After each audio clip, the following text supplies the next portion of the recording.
It would always be on the phone to her mother that Suye felt the most criticized. Suye lived in the village with her grandma, who had no phone line, so she would go next door to use the neighbor's phone to speak to her mother. The receiver was a little big for her head, and the heat of her mother's voice would radiate from it, blazing with scorn until Suye couldn't help but cry, sobbing shamefully in her neighbor's living room. Suye was not doing well at primary school. She was the kind of 8-year-old who liked to daydream more than she liked to memorize. She didn't find it easy to sit still, and when she got home, she rarely did her homework. In truth, she barely remembered enough from the day to even know what homework she was meant to be doing. She argued fiercely with her teachers, once shredding an entire schoolbook page by page in the middle of class. Teachers mistrusted her. She was best at Chinese and loved to write, but her Chinese teacher bore a grudge against her. Once, after Suye won a school essay writing contest, her teacher reacted to the news by raising her eyebrows, walking into the corridor, and tearing her essay off the wall display. Suye's mother knew her maths teacher and routinely showered her with small gifts, as one does to get one's child some extra attention in a class with 50 students. But it didn't help much. After Suye did well on a maths test, her teacher asked her who she had copied from. Suye expressed her anger towards her teacher by refusing to care about maths. In her next exam, she wandered out of the classroom after 10 minutes. That had earned her a 10%, which had led to the phone call. Suye was 3 years younger than the other kids in her class. Her parents had used their connections in the village to get her into school early.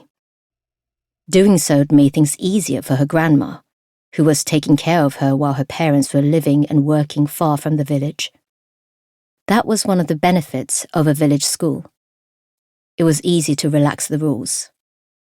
Suye's mother had also noticed she had started reading earlier than her peers and hoped she might become a promising student.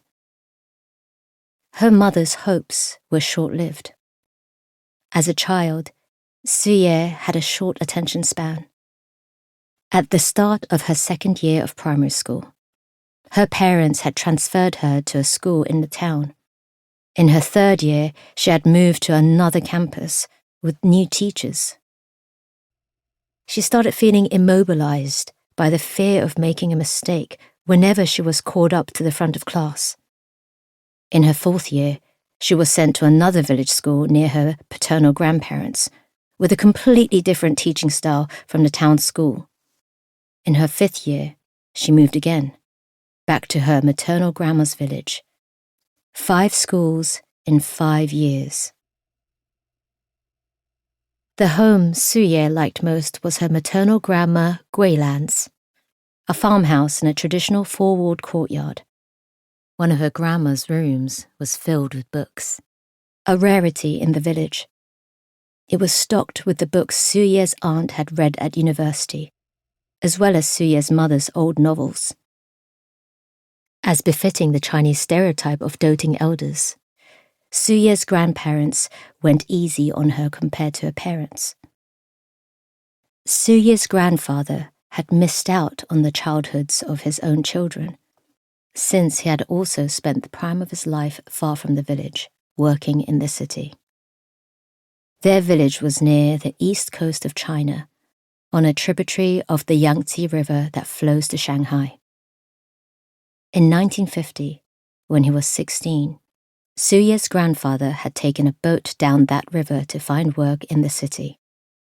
He only returned to the village briefly in order to get married.